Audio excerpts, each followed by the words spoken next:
പ്രിയമുള്ളവരെ, നമുക്കിന്ന് നമ്മുടെ സ്റ്റുഡിയോയിൽ ഒരു വിശിഷ്ട അതിഥി എത്തിച്ചേർന്നിട്ടുണ്ട്. ഫാദർ ജോളി അൽഫോൻസ്. അച്ഛൻ കണ്ണൂർ രൂപതയിൽ നിന്നാണ്. ഒരു പ്രത്യേകമായ പഠനവുമായിട്ടാണ് അച്ഛൻ ഇവിടെ എത്തിയിട്ടുള്ളത്. പഠിക്കുകയും പഠിപ്പിക്കാൻ ആഗ്രഹിക്കുകയും ചെയ്യുന്ന ഒരാളാണ്. അച്ഛൻ്റെ പ്രത്യേകത സൈൻ ലാംഗ്വേജ് അച്ഛൻ മാസ്റ്റർ ചെയ്തിട്ടുണ്ട്. അതൊരു അപൂർവമായ ഒരു കഴിവാണ്. അത് അച്ഛൻ കരസ്ഥമാക്കിയിട്ടുണ്ട്. നമുക്ക് അച്ഛനോട് അതുമായി ബന്ധപ്പെട്ട കുറച്ചേറെ കാര്യങ്ങൾ ചോദിച്ചറിയാം. അച്ഛൻ്റെ പേരൊന്ന് കൃത്യമായിട്ട് പറയാം. അച്ഛാ, എൻ്റെ പേര് ജോളി അൽഫോൺസ് എന്നാണ്. ജോളി അൽഫോൺസ്, ഓക്കെ. അച്ഛൻ ഏത് രൂപത? കണ്ണൂർ രൂപത. കണ്ണൂർ രൂപതക്കാരനാണ്. അച്ഛൻ ഈ സൈൻ ലാംഗ്വേജ് എവിടെ നിന്ന് പഠിച്ചു? ഞാൻ സൈൻ ലാംഗ്വേജ് പഠിച്ചത് തിരുവനന്തപുരത്ത് നിഷ് എന്ന സ്ഥാപനത്തിലാണ്. നിഷ് എന്ന സ്ഥാപനത്തിൽ. അതെ. എന്താണ് ഇത് പഠിക്കാനായിട്ടൊരു കാരണമായത്? വിളിക്കുള്ളിലെ വിളി എന്നൊക്കെ പറയുന്ന പോലെ ഞാൻ ഇങ്ങോട്ട് കയറി വരുമ്പോൾ ഈ റേഡിയോയുടെ ഒരു ടാഗ് ലൈൻ കണ്ടു, ശബ്ദമില്ലാത്തവന്റെ. അതെ. അപ്പോൾ ശബ്ദമില്ലാത്തവരുടെ ശബ്ദമാക്കുക എന്നുള്ളൊരു വിളി, അതാണ്. ബ്യൂട്ടിഫുൾ. വളരെ കറക്റ്റാണ്.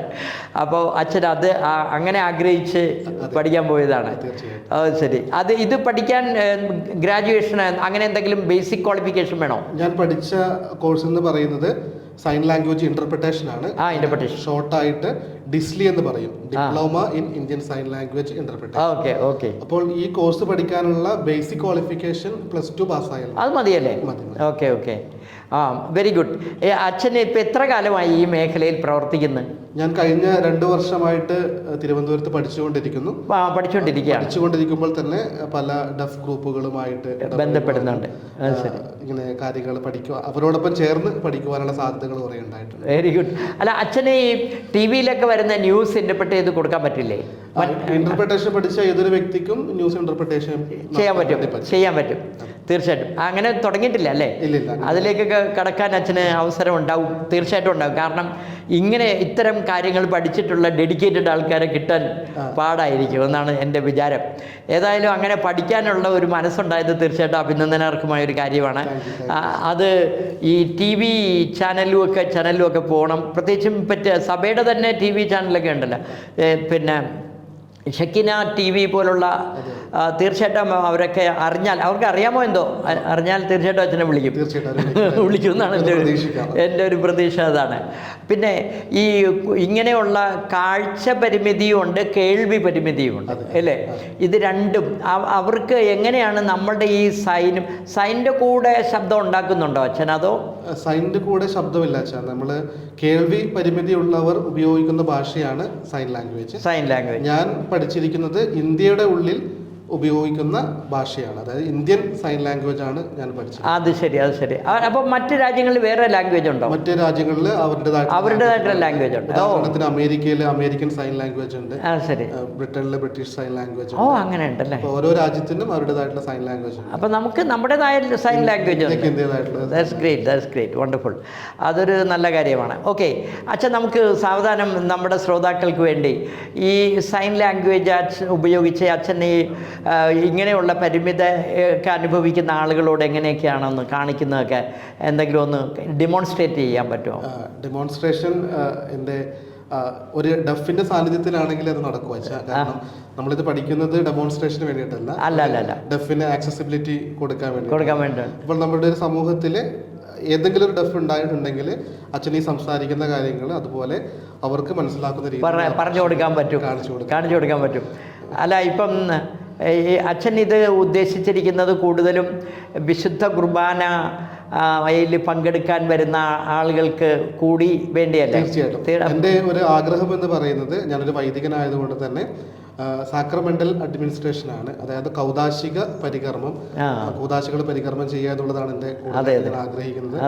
അപ്പോൾ കത്തോലിക്കരായിട്ടുള്ള ബധിര വിശ്വാസികൾക്ക് ഈശോയെ പറഞ്ഞു കൊടുക്കുക. അതിപ്പോൾ കത്തോലിക്കർ തന്നെ ആവണമെന്നില്ല, ഏത് വ്യക്തിക്കാണെങ്കിലും ഈശോയെ നൽകുക എന്നുള്ളതാണ് എൻ്റെ ആഗ്രഹം. അപ്പോൾ അതുകൊണ്ടാണ് ഞാൻ ഈ ഒരു മേഖലയിലേക്ക് വന്നത്.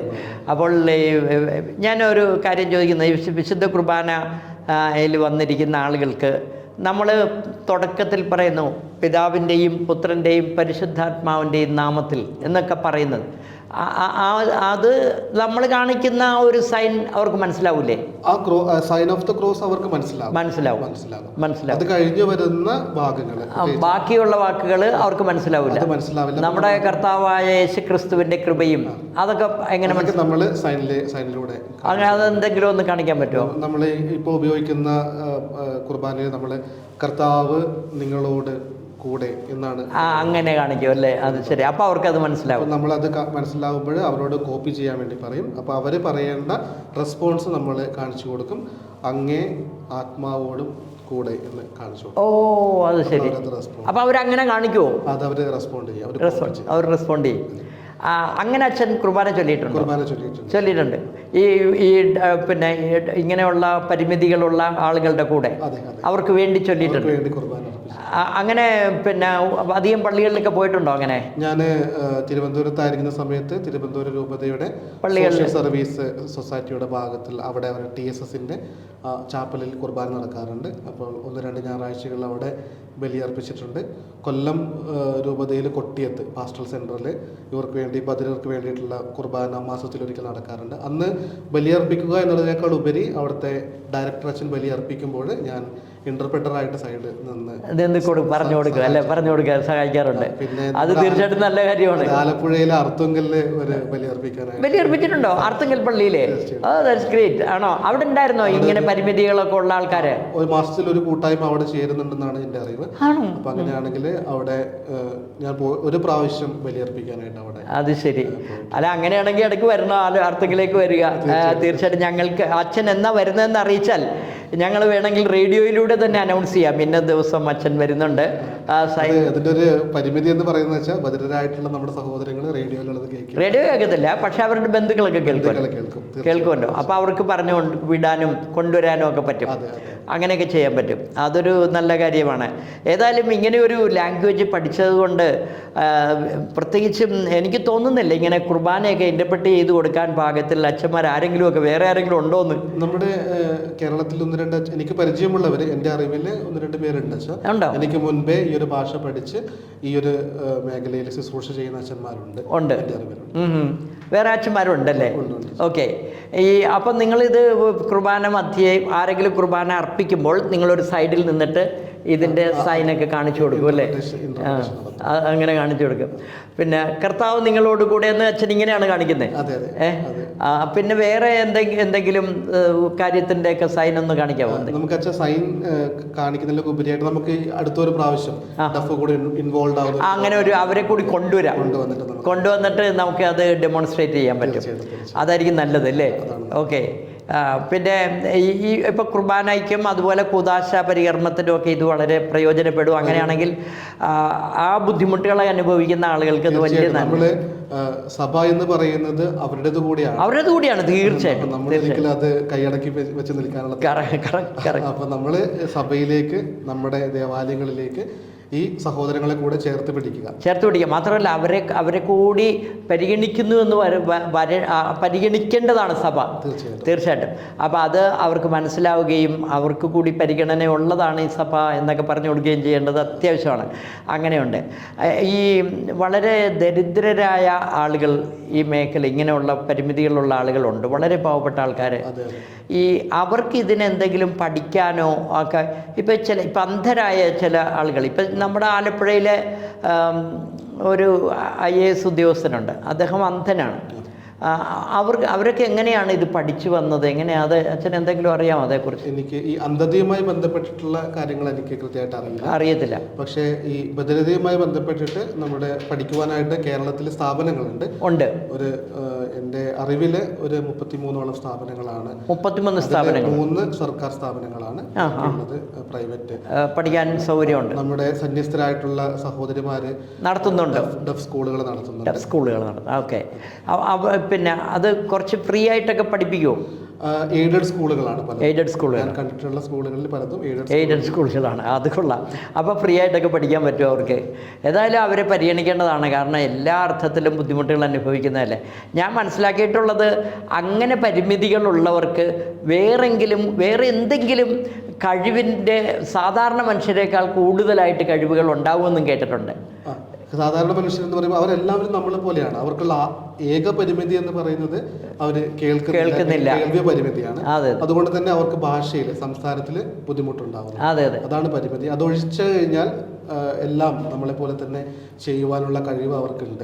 പക്ഷേ ഈ ഇന്റലിജൻസിന്റെ കാര്യത്തിൽ, ബുദ്ധി വൈഭവത്തിന്റെ കാര്യത്തിൽ ഒരു പക്ഷെ കേൾക്കുന്ന ആളെക്കാളും കൂടുതൽ ബുദ്ധി ഉണ്ടാവും പുലർത്താനായിട്ട് അവർക്ക് സാധിക്കും. കാരണം അവർ ഈ പരിമിതിയെ അതിജീവിക്കാൻ മറ്റൊരു കഴിവ് ആർജിക്കുന്നുണ്ടാവും എന്നാണ് ഞാൻ കരുതുന്നത്. കാരണം അങ്ങനെ നമ്മളെ ആരെയും മാറ്റി നിർത്തില്ലല്ലോ. അതുകൊണ്ട് അല്ല, അങ്ങനെ കണ്ടിട്ടുണ്ട് ഇതേപോലുള്ള പരിമിതികൾ. ഞാൻ കുറച്ച് ആർട്ടിസ്റ്റുകളെയൊക്കെ കണ്ടിട്ടുണ്ട് ഇങ്ങനെയൊക്കെയുള്ള. അവരെങ്ങനെയാണ് ഇത് വരയ്ക്കുന്നത് നമുക്ക് തന്നെ അറിഞ്ഞുകൂടാ. അപ്പം അതുപോലെ വേറെ ക്വാളിറ്റീസൊക്കെ ഉള്ള ആളുകളുണ്ട്. അവർക്ക് അതിങ്ങനെ പ്രത്യേകമായിട്ട് അങ്ങനെ എന്തെങ്കിലുമൊക്കെ ഡെവലപ്പ് ചെയ്തിട്ടുണ്ട്. ചിലർക്ക് ബുദ്ധിവിശേഷം തന്നെ ചില കാര്യങ്ങളൊക്കെ അങ്ങനെ കിട്ടും. അങ്ങനെ ഒരു എക്സ്ട്രാ കഴിവ് കൂടി ഇവർക്ക് ദൈവം കൊടുക്കുന്നുണ്ടെന്നാണ് എൻ്റെ ഒരു വിചാരം. തീർച്ചയായിട്ടും നമുക്ക് ഇവിടെ ഈ വൈകല്യങ്ങളുള്ള അംഗവൈകല്യങ്ങൾ, നമുക്കിപ്പോൾ അങ്ങനെ പറയാൻ പാടില്ലെന്നാണല്ലോ, പുതിയ ടേമൊക്കെയാണ് നമ്മൾ ഉപയോഗിക്കേണ്ടത്. ഫിസിക്കലി ചലഞ്ച്ഡ് എന്നൊക്കെയാണ് ഉപയോഗിക്കുന്നത്. അപ്പോൾ അങ്ങനെയുള്ള ഒരു സ്കൂളുണ്ട് നമുക്കിവിടെ, ഒരു സിസ്റ്റർ ലിൻഡ നടത്തുന്ന ഒരു സ്കൂൾ. അപ്പം ആ സ്കൂളിൽ ഇതേപോലെ ഒരുപാട് പരിമിതികളുള്ള കുട്ടികളൊക്കെ വരുന്നുണ്ട്. സിസ്റ്റർ വളരെ കാര്യമായിട്ട് കുഞ്ഞുങ്ങളെ നോക്കുന്നുണ്ട്. വളരെ വളരെ ത്യാഗപൂർവ്വം പ്രവർത്തിക്കുന്നുണ്ട്. നമ്മളിവരുടെ എൻ്റെ ഒരു അനുഭവം, ഞാൻ ഇടയ്ക്ക് അവിടെയൊക്കെ പോകും. അപ്പം എനിക്ക് മനസ്സിലായിടത്തോളം നമ്മൾ അവരുടെ അടുത്തായിരിക്കുമ്പോൾ ദൈവത്തിൻ്റെ അടുത്താണ് എന്ന് തോന്നും. ഈശ്വര സാന്നിധ്യം അവരോട് കൂടെയുണ്ട്. എവിടെയാണോ നീ ബലഹീനനായിരിക്കുന്നു അവിടെയാണ് ഞാൻ കൂടുതൽ ശക്തിയോടെ ആയിരിക്കുന്നതെന്ന് പറഞ്ഞത് സത്യമാണ്. അങ്ങനെ നമുക്ക് ഫീൽ ചെയ്യും, നമുക്ക് പോലും അങ്ങനെ ഫീൽ ചെയ്യും. നമ്മുടെ പോലും പോരായ്മകളുടെ മധ്യത്തിലാണല്ലോ നമ്മൾ കൂടുതൽ കരുത്തുള്ളവരായിത്തീരുന്നത്. ആ ഒരു അവസ്ഥയും കൂടി നമുക്ക് തിരിച്ചറിയാനായിട്ട് പറ്റും. പിന്നെ അച്ഛനെ ഈ ഒരു ദൗത്യത്തിലേക്ക് മാത്രം ബിഷപ്പ് നിയോഗിച്ചിട്ടുണ്ടോ? അങ്ങനെ എന്തെങ്കിലും മാറ്റി നിർത്തിയിട്ടുണ്ടോ? ഇങ്ങനൊരു മിനിസ്ട്രി തുടർന്ന് കൊണ്ടുപോകാനുള്ള ആഗ്രഹമുണ്ട്. ഞാനിപ്പം പഠനം കഴിഞ്ഞ് തിരിച്ച് രൂപതയിലോട്ട് പോവുകയാണ്. പിതാവ് ഇപ്പോൾ പറഞ്ഞേക്കുന്നത് എനിക്കൊരു ചെറിയ ഇടവക ഉണ്ടാകും, അതിനോട് ചേർന്ന് ഈ ഒരു മിനിസ്ട്രിക്ക് വിളിക്കും. ഇപ്പം ഇവിടുന്ന് ആരെങ്കിലും ആർത്തുങ്കൽ പള്ളി എന്നൊക്കെ വിളിക്കുമ്പോൾ വരാൻ പറ്റുമായിരിക്കും. തീർച്ചയായിട്ടും വരാൻ പറ്റും. അങ്ങനെ എന്തെങ്കിലും കാര്യത്തിനൊക്കെ വരാൻ പറ്റും. എനിക്ക് ഇന്ന് ഒരു സന്തോഷം ഉണ്ടായത്, ഇന്നൊരു ദിവസം മുഴുവൻ ഞാനിവിടെ പാസ്റ്റൽ സെന്ററിൽ തന്നെ പിള്ളേർക്ക് ഇതൊക്കെ പറഞ്ഞു കൊടുത്തോടൊപ്പം ഉണ്ടായിരുന്നു. എൻ്റെ കൂടെ 2 ഡഫായിട്ടുള്ള പിള്ളേരുണ്ടായിരുന്നു. ഇവർക്ക് ബേസിക് സൈൻ ലാംഗ്വേജ് കാണിച്ചു കൊടുത്തു. ബേസിക് നമ്മൾ അനുദിന ജീവിതത്തിൽ ഉപയോഗിക്കുന്ന ബേസിക് ആയിട്ടുള്ള വാക്കുകൾ എന്തൊക്കെയാണ്, അതിൻ്റെ എക്സ്പ്രഷൻസ് എന്തൊക്കെയാണ്, അങ്ങനെയുള്ള കാര്യങ്ങൾ പഠിപ്പിച്ചു കൊടുക്കുകയായിരുന്നു. അങ്ങനെ നമ്മളിൽ പലരും ഇങ്ങനെ ബേസിക് ആയിട്ടുള്ള കാര്യങ്ങൾ പഠിച്ചാൽ തന്നെ ഈ സഹോദരങ്ങളെ നമുക്ക് അനുദിന ജീവിതത്തിൽ ചേർത്ത് പിടിക്കുവാനായിട്ട് പറ്റും. തീർച്ചയായിട്ടും വലിയ വലിയ കാര്യങ്ങളല്ലെങ്കിൽ പോലും ചെറിയ കോൺവെർസേഷൻസ് ഒക്കെ നമുക്ക് സൈൻ ലാംഗ്വേജ്. അപ്പോൾ KCYM-ന്റെ ആ ഒരു ഇനീഷ്യേറ്റീവ് നല്ലതായിരുന്നു. അത് ഞാനും അപ്രീഷിയേറ്റ് ചെയ്യാണ്. ഞാൻ അറിഞ്ഞില്ല ആ കുട്ടികളെങ്ങനെ അച്ഛനെ വിളിച്ചിട്ടുണ്ട്, ഇങ്ങനെ ഒരു കാര്യത്തിനാണ് വിളിച്ചിരിക്കുന്നതെന്നും മനസ്സിലായില്ല. അച്ഛനെ ഇന്നലെ രാത്രി കണ്ടപ്പോഴാണ് അത് കൊള്ളാമല്ലോ, എനിക്കും അങ്ങനെ തോന്നി, കുട്ടികളിങ്ങനെ ചെയ്തല്ലോ. എല്ലാ രൂപതയിൽ നിന്നുള്ള യുവജനങ്ങൾ ഇങ്ങനെ ഒരു ഇനീഷ്യേറ്റീവ് എടുത്ത് തീർച്ചയായിട്ടും നല്ലതായിരിക്കും. ഈ പിന്നെ ഇവർക്ക് ഇപ്പം ചിലപ്പോൾ കേൾക്കുന്നില്ല, പല കാര്യങ്ങളും കേൾക്കുന്നില്ല. അപ്പം ഈ കേൾവിയില്ല, സംസാരിക്കാനും ചിലപ്പോൾ ബുദ്ധിമുട്ടുണ്ടാകും. അപ്പോൾ അവരുടെ ബേസിക് നീഡ്സ്, ഭക്ഷണം, അതുപോലെ അവർക്ക് ഈ ഫസ്റ്റ് കോൾ അങ്ങനെയൊക്കെ ഉള്ളതൊക്കെ അവർക്ക് എങ്ങനെ എക്സ്പ്രസ് ചെയ്യാൻ പറ്റുന്നു? കുഞ്ഞായിരിക്കുമ്പോൾ മുതലേ അവരുടെ ഒരു മാതൃഭാഷ എന്ന് പറയുന്ന സൈനാണ്. അവർ ജനിക്കുമ്പോൾ മുതലേ, കാരണം നമ്മൾ സംസാരിക്കുന്ന പോലെ തന്നെ അവർക്ക് സൈൻ ലാംഗ്വേജ് ആണ് അവർ ഉപയോഗിക്കുന്ന ലാംഗ്വേജ് എന്ന് പറയുന്നത്. അപ്പോൾ സംഹൗ അവരത് എക്സ്പ്രസ് ചെയ്യും. ഇപ്പൊ നമ്മൾ കുഞ്ഞായിരിക്കുമ്പോൾ തന്നെ നമ്മൾ അമ്മമാരോട് ആംഗ്യത്തിലൂടെ പറയില്ലേ, അതേപോലെ തീർച്ചയായിട്ടും. പിന്നെ വളർന്നു വരുമ്പോൾ അവർക്ക് അവരുടേതായിട്ടുള്ള ഒരു രീതി, ഇപ്പൊ സ്റ്റാൻഡേർഡ് ഇന്ത്യൻ സൈൻ ലാംഗ്വേജ് അല്ലെങ്കിൽ പോലും ഓരോ പ്രദേശത്ത് അല്ലെങ്കിൽ ഓരോ വീട്ടിൽ അല്ലെങ്കിൽ ഓരോ ഗ്രൂപ്പിൽ ഉപയോഗിക്കുന്നു. ഓരോ വ്യക്തിക്കും ഒരു സൈൻ ഉണ്ടാവും, നമുക്ക് കുറച്ച് മനസ്സിലാകുകയും ചെയ്യും. ചിലതൊക്കെ ചില ജസ്റ്റേഴ്സ് ഒക്കെ ഉപയോഗിച്ച് അവര് ഭാഷ കമ്മ്യൂണിക്കേഷൻ നടക്കുന്നുണ്ട്. ഈ പറയുന്ന ഇന്ത്യയിലുള്ള വിവിധ ഭാഷ വ്യത്യസ്തമായിട്ടുള്ള ഭാഷാ രീതികൾ, അതായത് സൈനുകളെ ക്രോഡീകരിച്ചുകൊണ്ടാണ് ഒരു സ്റ്റാൻഡേർഡ് ഫോർമാറ്റ് ഉണ്ടാക്കിയിട്ടുണ്ടല്ലേ ഇന്ത്യൻ സൈൻ ലാംഗ്വേജ്. ഗ്രേറ്റ്. ഞാൻ ഈ സമയത്ത് ഓർക്കുന്നത് ഈ അമ്മമാർക്ക് ഈ സൈൻ മനസ്സിലാവും വളരെ പെട്ടെന്ന്. അമ്മമാർക്ക് സൈനിനേക്കാളും ഉപരി മക്കളെ കാണുമ്പോൾ അവർക്ക് അല്ല, അത് മാത്രമല്ല കുഞ്ഞ് എൻ്റെ മുഖം കണ്ടല്ലോ അറിയാമല്ലോ അവർക്ക്. കുഞ്ഞ് എന്താണ് ആഗ്രഹിക്കുന്നത്, എന്താണ് അവന് ചിലപ്പോൾ നമുക്ക് മനസ്സിലാവില്ല. ചില കുട്ടികൾ ഞാൻ കണ്ടിട്ടുണ്ട്, കുട്ടികൾ ഭയങ്കരമായിട്ട് കരയുന്നു, we do not know why. അപ്പം പക്ഷെ ഒരു അമ്മയുടെ സാന്നിധ്യം ഉണ്ടെങ്കിൽ അമ്മയ്ക്കത് മനസ്സിലാവും, അവന് വയറുവേദനയാണെന്ന് അമ്മ പറയും, ഭക്ഷണം കഴിക്കാൻ വേണ്ടി അതാണ് അല്ലെങ്കിൽ ദാറ്റ് ഈസ് വാട്ട്, അത് അവർക്ക് പെട്ടെന്ന് മനസ്സിലാവും. അപ്പോൾ ശരിക്കും പറഞ്ഞാൽ അച്ഛൻ തന്നെയും ഒരു മാതൃഹൃദയം വളർത്തിയെടുക്കുകയാണ് എന്നാണ് എനിക്ക് തോന്നുന്നത്. വളരെ സന്തോഷമുള്ളൊരു കാര്യമാണ്. കാരണം അങ്ങനെയുള്ള കുട്ടികളെ മനസ്സിലാക്കാനും അതുമായി ബന്ധപ്പെട്ട പ്രായമുള്ള ആൾക്കാരാണെങ്കിലും ഗൈഡ് ചെയ്യാനും ഒക്കെ അച്ഛന് സാധിക്കും. അങ്ങനെ ഒരു മിനിസ്ട്രി തന്നെ എനിക്ക് തോന്നുന്നു സഭയിൽ ഇങ്ങനെ ഒരു മിനിസ്ട്രി ഇനി രൂപപ്പെട്ട് വരണം, കുറച്ചും കൂടി സംഘടിതം. ആഗ്രഹിക്കുന്ന ഒരു കാര്യം, ഞാൻ യൂട്യൂബിലൂടെ ബേസിക് കാറ്റക്കിസം ഇപ്പോൾ പഠിപ്പിക്കാൻ പോകുന്നുണ്ട്. അതെ, ഞാൻ യൂട്യൂബിൽ ഷോർട്ട് വീഡിയോസ് റെക്കോർഡ് ചെയ്തിട്ട് ഒരു യൂട്യൂബ് ചാനലുണ്ട്. Very good, very good. Short videos basic ആയിട്ടുള്ള കാറ്റക്കിസവും സഭാ വാർത്തകളും എന്തൊക്കെയാണ് നടക്കുന്നത്, അങ്ങനെ നമ്മുടെ സഭയുമായിട്ടും വിശ്വാസവുമായി ബന്ധപ്പെട്ടിട്ടുള്ള കാര്യങ്ങളൊക്കെ സൈൻ ലാംഗ്വേജിലൂടെ ബധിര ആയിട്ടുള്ള ആൾക്കാർക്ക് പറഞ്ഞു കൊടുക്കാനായിട്ട് ശ്രമിക്കുന്നുണ്ട്. അതൊരു യൂട്യൂബ് മിനിസ്ട്രി ചെയ്യുന്നുണ്ട്.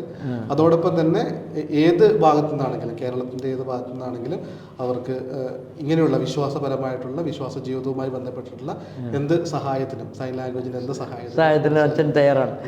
എന്തായാലും വളരെ സന്തോഷം ഇങ്ങനെ ഒരു കാര്യത്തിലേക്ക് അച്ഛനെ ഇറങ്ങിത്തിരിച്ചതും അത് ജീവിതകാലം മുഴുവനും പ്രാക്ടീസ് ചെയ്യാനായിട്ട് ആഗ്രഹിക്കുന്നതും. എനിക്ക് തോന്നുന്നു ഒരു പക്ഷേ ബിഷപ്പ് ഇതിനു വേണ്ടി മാത്രം അച്ഛനെ സെറ്റപ്പാട്ട് ചെയ്തേക്കാം.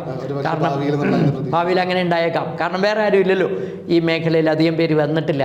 കൂടുതൽ അച്ഛന്മാരൊക്കെ വരികയാണെങ്കിൽ നിങ്ങൾക്കിവിടെ കേരളത്തിൽ ഇങ്ങനെ ഒരു സാധ്യത തന്നെ നമുക്ക് രൂപപ്പെട്ട് കിട്ടുമായിരിക്കും. ലത്തീൻ രൂപതകൾ നോക്കുകയാണെങ്കിൽ തിരുവനന്തപുരം ആർച്ച് ഡയസിസിൽ എനിക്ക് മുൻപേ പഠിച്ചിറങ്ങിയ ഒരു ഫാദർ ജെനിസ്റ്റൻ ഉണ്ട്. ആണോ അല്ലേ? ഇത് പഠിച്ചിറങ്ങിയ ഒരു വ്യക്തിയാണ്.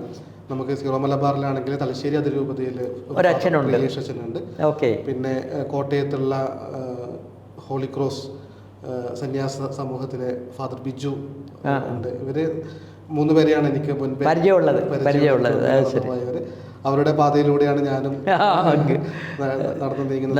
നല്ല കാര്യം, സന്തോഷം.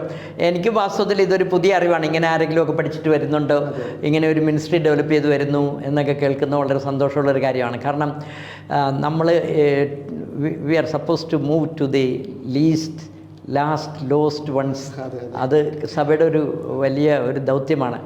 അപ്പോൾ അതിലേക്കൊക്കെ പോകാനായിട്ടൊക്കെ വലിയൊരു പദ്ധതിയായിട്ട് തന്നെ ഞാൻ കണക്കാക്കുന്നു. തീർച്ചയായിട്ടും അച്ഛന് പ്രത്യേക ദൈവാനുഗ്രഹം ഉണ്ടാവും. അതെ, ഞാൻ ദൈവത്തിൻ്റെ പദ്ധതിയായിട്ട് കണക്കാക്കുന്നു എന്ന് പറഞ്ഞു കഴിഞ്ഞാൽ എനിക്ക് 2018 ഞാൻ വൈദികനായതിൻ്റെ കുറച്ച് കാലം ശേഷം, അതിൽ 17 ഓർഡിനേഷൻ നടക്കുന്നത്.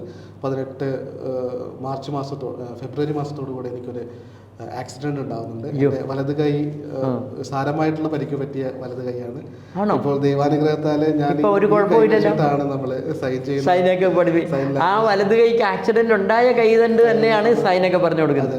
ഒരു പക്ഷേ ഇത് ഈ കൈ കൊണ്ട് വലിയ കാര്യങ്ങൾ ചെയ്യാൻ പറ്റില്ല എന്ന് ഡോക്ടർമാരെ പറഞ്ഞതിൽ നിന്നാണ് ഞാൻ ആ കൈ കൊണ്ടാണ് ഇപ്പൊ അനേകം പേർക്ക് യേശുവിനെ പറഞ്ഞു കൊടുക്കാനായിട്ട് ഈ കൈ ഉപയോഗിക്കുന്നത്. അപ്പം ദൈവത്തിന് നമ്മളെ കുറിച്ച് വലിയ പദ്ധതികളുണ്ട് എന്നുള്ളത് യാഥാർത്ഥ്യമാണ്. അച്ഛാ, വളരെ സന്തോഷം. Thank you so much. Thank you father. Very good.